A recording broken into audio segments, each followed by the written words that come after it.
Imagine you've done everything right. Good schools, a career, a marriage, children, a house in a neighborhood where the lawns are tidy and the streets are safe. You've built the life you were supposed to build. And then one ordinary afternoon, not a dramatic one, not a cinematic one, your husband sits down across from you and says the words. And the floor disappears. Not the floor of the room, the floor beneath everything. The one you'd been quietly, faithfully constructing since childhood. The one made of certainty and routine and the reasonable belief that tomorrow would resemble today. Gone. Her name, before everything changed, was Deirdre Blomfield-Brown. She was 36 years old. She was standing in the rubble of her second marriage. She had 2 children and no idea what came next. And she was about to become one of the most important spiritual teachers of the 20th century. She was born in New York City in 1936, the youngest of 3 children in a Catholic family in New Jersey. By every external measure, her childhood was pleasant. A farm, a stable home. The particular quiet confidence of a family that knows its place in the world. She was bright, curious, the kind of child who reads everything and notices more than she lets on. She was sent to Miss Porter's school in Connecticut, one of the most prestigious prep schools in the country, then to Sarah Lawrence College, then Berkeley, where she would eventually earn a degree in English literature and a master's in elementary education. She taught school. She married young at 21.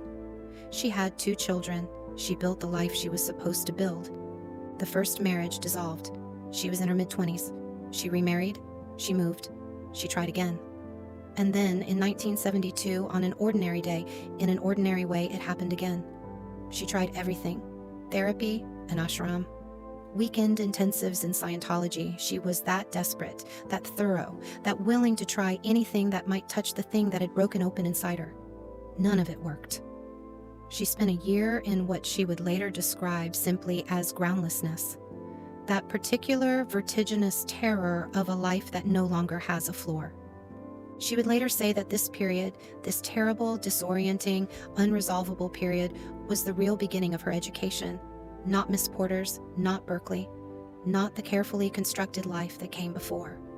The floor disappearing, that was the classroom. She just didn't know it yet. The moment of rupture, when it came, arrived in the passenger seat of a pickup truck. She glanced down at a magazine lying open on the seat. An article by a Tibetan Buddhist teacher named Chogyam Trungpa. The title read, "Working with Negativity." The first line, "There's nothing wrong with negativity." She read it again. "There's nothing wrong with negativity. Not here's how to fix it. Not here's how to make it go away. Not you are suffering because you are doing something wrong. There's nothing wrong with it." She said later it was the first sane thing anyone had said to her since her life fell apart. She didn't even know the author was Buddhist. She barely knew what Buddhism was. It didn't matter. Something had cracked open. A few months after reading that article, she traveled to France, a Sufi camp in the Alps. And there, almost by accident, she met a Tibetan Lama named Chime Rinpoche. She asked to study with him. He agreed. She began traveling between the United States and London, where Chime Rinpoche was based, spending years under his guidance. He encouraged her to also study with Chogyam Trungpa Rinpoche, the same teacher whose article had stopped her cold in that pickup truck. She first met Trungpa Rinpoche in 1972. She began studying with him formally in 1974. And from that point until his death in 1987, he was her root teacher. The person who, she said, could show her with startling precision exactly where she was stuck. Trungpa Rinpoche was not a simple figure. He was one of the first Tibetan lamas to teach extensively in the West, and his approach was unconventional, provocative even. He dressed in Western clothes, drank, and married an 18-year-old English woman. He was criticized, admired. He attracted devoted students and generated fierce controversy, and he was, by multiple accounts, a teacher of extraordinary power. Deirdre Blomfield-Brown studied with him, was transformed by him, and was sent by him to help establish something unprecedented. In 1974, she became a novice Buddhist nun, ordained by His Holiness the 16th Karmapa in Scotland. It was during this period that she took the name she would carry for the rest of her life, In 1981, she received full monastic ordination in Hong Kong in the Chinese lineage of Buddhism at the request of the 16th Karmapa. She became the first American woman to be fully ordained as a Buddhist nun in the Tibetan Vajrayana tradition. She was 45 years old. The woman who had been unable to find the floor was becoming the person who would teach millions how to live without one. In 1984, at the direction of Trungpa Rinpoche, she moved to Gampo Abbey, a monastery on the wild coast of Cape Breton, Nova Scotia. It was the first Tibetan Buddhist monastery in North America, established specifically for Western men and women. She became its director in 1986. She has been there ever since. Let me say that again, because it's worth sitting with. A woman who spent her 30s in genuine crisis, twice divorced, searching desperately, trying ashrams and therapists and Scientology weekend intensives, has now spent over 4 decades in a monastery on the edge of the Atlantic Ocean. Teaching, writing, sitting with her own groundlessness, and in doing so, learning how to sit with everyone else's. In 1991, Pema Chödrön published her first book, The Wisdom of No Escape. Then, Start Where You Are, in 1994. But in 1996 or 1997, depending on the edition, came the book. When Things Fall Apart, Heart Advice for Difficult Times. It has never gone out of print. It has been translated into dozens of languages, sold millions of copies, and it has a habit. This is the strange, almost uncanny thing about it, of arriving in people's lives at precisely the moment they most need it. Slipped into a bag by a friend who didn't know what else to say. Found in a hospital waiting room, pulled from a shelf during the worst year of someone's life. It is one of the most quietly radical books of the 20th century. And it contains an idea so counterintuitive, so contrary to everything Western culture tells us about pain, that it takes most readers multiple readings to fully absorb it.